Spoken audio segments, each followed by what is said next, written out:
Amile dangara walta jettino simata.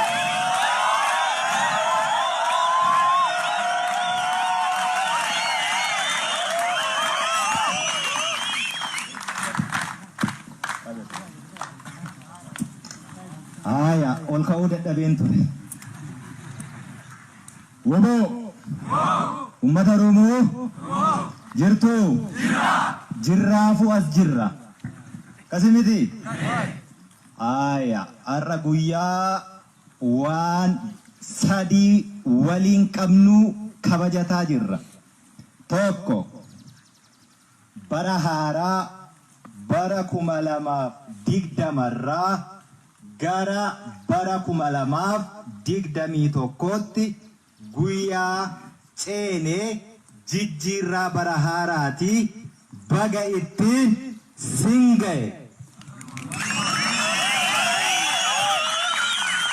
Lama amajjii tokko guyyaa waraana bilisummaa Oromoo guyyaa waraana bilisummaa Oromoo ka jedhamu bara cunqursaa bara roorroon hammaate waraanni bilisummaa Oromoo kallattii hedduutiin keessumaa qabsoo gara bahaa eegale warra Sumaalee waliin Dargii waliin isa qofaaf moobitii sabni Oromoo Oromummaa saayyuu amma Finfinnee jalatti lolaa jiraachuu keenya beekuu jechuudha. Finfinnee jalatti lolaa jirra.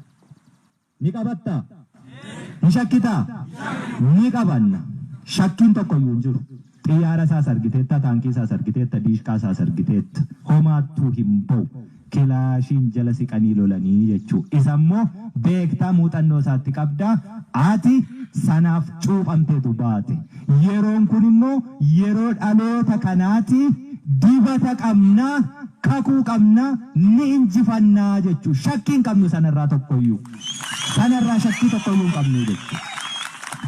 Bifa kamiinuu yoo ta'e Oromoof nuti toluma duuna. Toluma duuna. Isa nu jibbuufis lubbuu laanne, isa nu jaalatuufis lubbuu laanne. Isa nu jaalatu immoo waliinidha lubbuu laanne. Waliinidha lubbuu laanne. Rakkoo sadarkaa kophee ofii nyaatanii qabsaa'urra hin jirru nuti galanni uummata Oromoo miileena sanaaf haa ta'u. Isa du'ee nu jiraachise. Kanaaf yoomiyyuu taanaan duuba deebiin hin jiru. Itoophiyaan har'aa raafamaa jirti akka aannanii. Itoophiyaan raafamtu kana ni raafna, raafamuus qabdi. Yoo raafamuu baatte aannan qammane taati. Aannan qammanee ajaa'ee ni bada. Akkas taate raafamuun dirqama. Yoo raafamte immoo dhadhaa fi dhama baachi keessaa.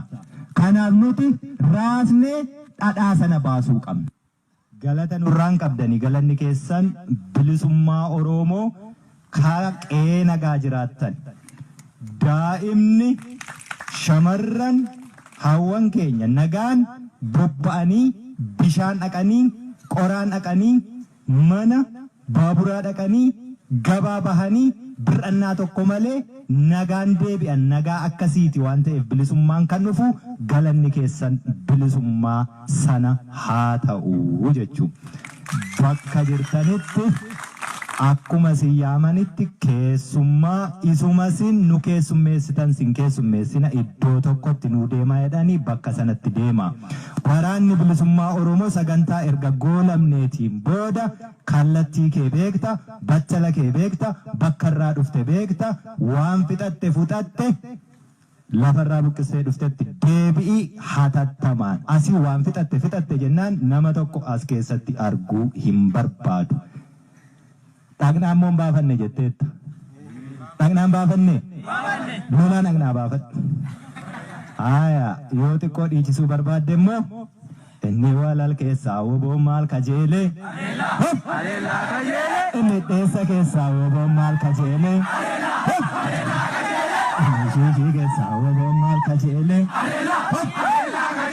Inni zoonii lixaa woboon maal kajeelee?